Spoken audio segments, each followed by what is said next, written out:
So, okay, so what happens if we want to back up our drivers? You're saying we don't need any software to back up our drivers? Yes, that's what I'm saying. So how do we do that? We use tools that are built into Windows. Windows has tools for that?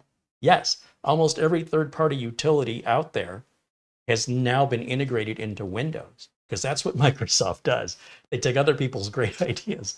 They go, hey, that's a pretty good idea, and they make it a part of Windows.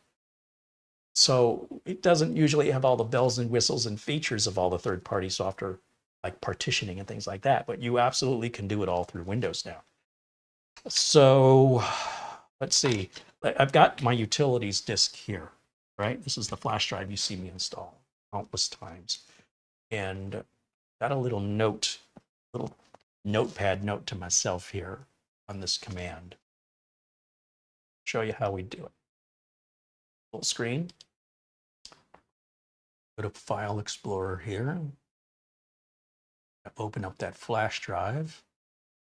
I'm going to look into these files, looking for, driver backup. See, I don't remember this command off the top of my head.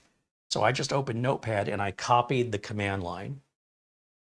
And all we have to do is we need to create a file path to put these drivers. So what I'm going to do is I'm going to open File Explorer. I'm going to go to the C drive. I'm going to make a new folder by right-clicking, choosing New, and then Folder. And I'm going to call it Drivers. Not rocket science here. Then I'm going to copy this command line. Highlight it, hit Control-C, or go to Edit and Copy, either way. Then I'm going to type CMD down here on the search bar. Right-click and choose Run as Administrator, and click Yes.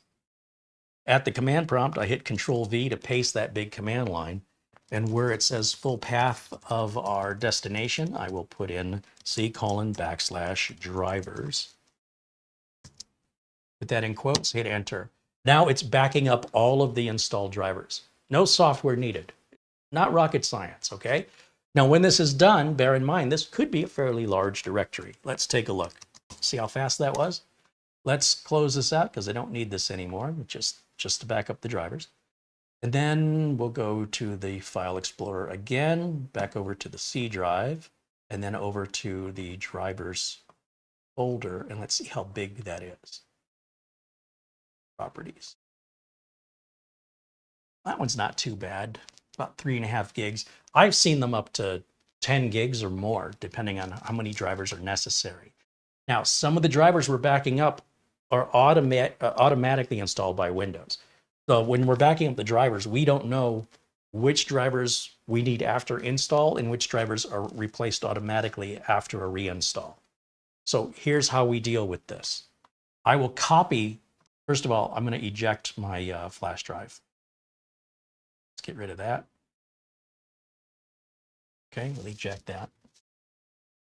And we'll grab another flash drive to put our drivers on. So what do I have? Thing too extravagant here. Here's a SanDisk, another fast one here, way bigger than we need. And then I'm going to right click and choose copy, or the copy icon because it's Windows 11. Go to this PC, there's my flash drive that's empty, right click and choose the paste icon. And we're going to copy all those drivers onto this flash drive. Okay. Now, there's no install on these drivers. So how do you install them? I'll show you. Again, people tend to overthink. I do it too. This is incredibly simple stuff, and it's my intention to get you to think more streamlined, more optimized, more efficient. Too many people overcomplicate and overthink, and gets a lot of anxiety and frustration when they're trying to do things in a way that's, well, let's face it, the hard way. So now that we have our drivers backed up, I'm going to eject this flash drive like so. Okay, and we'll just set that aside. And you could keep these, for backup purposes in case you ever needed to do a reinstall. Then grab my Windows 11. No, keep in mind, these drivers are just for Windows 11, since that's our operating system that we're pulling the drivers from. Some of those drivers may work on Windows 10. In fact, all of them might work on Windows, but they might not. And certainly aren't going to work on any other operating system other than potentially 10, and of course, the operating system we pulled them from. Now, it doesn't matter what version of Windows 11, if it's Home or Pro, it's the same drivers. So you're okay there. Now, this is my Windows 11 installation media. And I create that, as I mentioned the other day, using, I download, using the Windows Media Creation tool, I download the ISO image of Windows 11. And then I use Rufus free software to write the image to my flash drive to make a bootable Windows 11 install, rather than letting Microsoft do it for me. Because when I go to write the image from Rufus, it says, hey, this is a Windows 11 image. I recognize it. Would you like to turn off the feature that requires a Microsoft account? Check here. Would you like to turn off the automatic encryption that happens on Windows 11 Home by default? Check here. And then there's two other boxes I don't check. And then I hit write, and then I have my end result, which is what I'm using.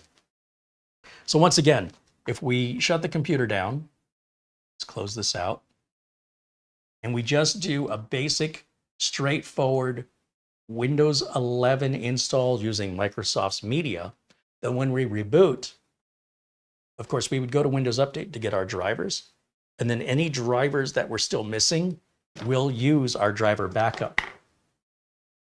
And it's so easy, it's going to blow your mind. So by shutting this down, I'm going to hit the power button again, and we're going to go into the BIOS again by pressing delete numerous times, and we'll do the boot override. And we're going to install Windows 11 again, only this time we're going to do it my way, right? If you brought me your computer, I'm not going to the manufacturer's site looking for that nonsense and downloading. I'm going to do it myself. So I ensure that it gets done right, because I have liability, because I have other things to do and I don't have all day to wait for a download, and because I want to make sure that it gets done right and you're not going to be calling me up telling me you have another virus or some other unexpected event because I used an image that I have not personally audited. So I take a lot of seriousness in my job because I want to stay in business, right? It's not necessarily because that's what I want to do. Just like to be able to pay the rent, and I'd like to be able for my customers to count on me. So here's what I would do. I would go through the standard Windows 11 installation, and because this already has Windows on it, when we go through the setup, we're going to delete all of the existing partitions. So once again, you're going to lose any installed applications, any data, pictures, music you've downloaded. So we are going to wipe this hard drive out and reset it. So we have to accept the end user license agreement, and we're going to go through this process no differently than you've seen me go through it countless times before. We're going to choose custom, and we're going to delete every one of these partitions.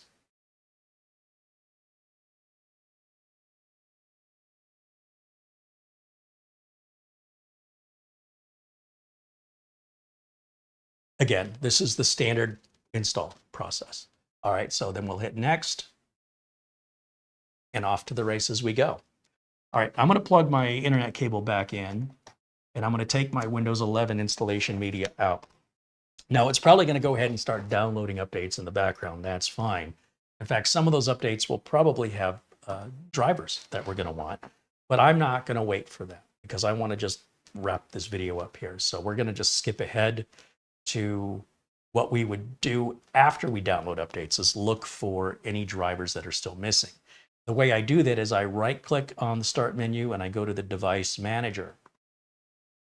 And in the Device Manager, we're going to see items that have exclamation points. These are the only things we need drivers for. So we downloaded way more drivers than that.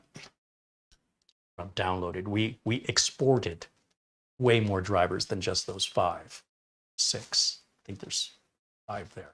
So what I'm going to do, I'm going to take that driver disk that we made here, plug that in. Okay, pay attention. Strongly recommend you pay attention to this because it's so simple. Network controller is not found. Double click, update driver, browse my computer for the drivers, and point to that directory on the flash drive that we made. So it's under, you go, well, which one is it, Carey? Look at all those drivers. You don't have to look for it. Windows will look for it for you. So just tell it, that's the directory where the drivers are. You find it. It says, hey, found it. It's going to do it way faster than you can. Done. Oh, now it has to restart for that driver to take effect. Do keep in mind that some drivers will require a restart. You may not be able to just go one after the other. It didn't even ask. It just does it. So that's okay. Just know to expect it. Don't be surprised like I just was. When we reboot, those other 4 drivers will remain, and we're going to repeat the same process 4 more times. Anything that doesn't have an exclamation point, you're not missing any drivers. You don't have to worry about what about other things.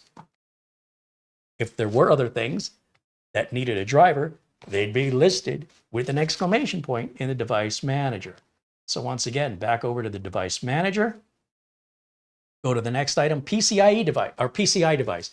Which one is it? Who cares? Double click, update driver, browse my computer. It saves our location from last time. So I just hit next. And there it is. That's the Intel Serial I/O host controller. Close. Moves it down. Go back up to other devices. Update driver. Browse my computer. Next. Scans. Finds it. Loads it. Done. Moves it into the appropriate subsection. So we got to scroll back up. PCI Simple Communications Controller. What's that? Don't know. Who cares? Update driver. Browse my computer. Next. Boom. It's the Intel Management Engine interface. There you know. There you go. There you go, and there you know. Finally, unknown device. Uh-oh. It's unknown. Update. Browse my computer. Next. Looks on the flash drive. Ah, it's not unknown anymore. It's our Intel Serial I/O host controller. Very good. Now, let's close this all out. Just shut it down. Or not shut it down, but close the device manager so it'll minimize all those trees that were expanded. And let's reopen the device manager and everything should be clean. No more devices with exclamation points. Okay, that'll wrap it up for me for today. Thank you to Mara, as always, for the thumbnail and video notes. I will see you all again very, very soon. Until next time, bye for now.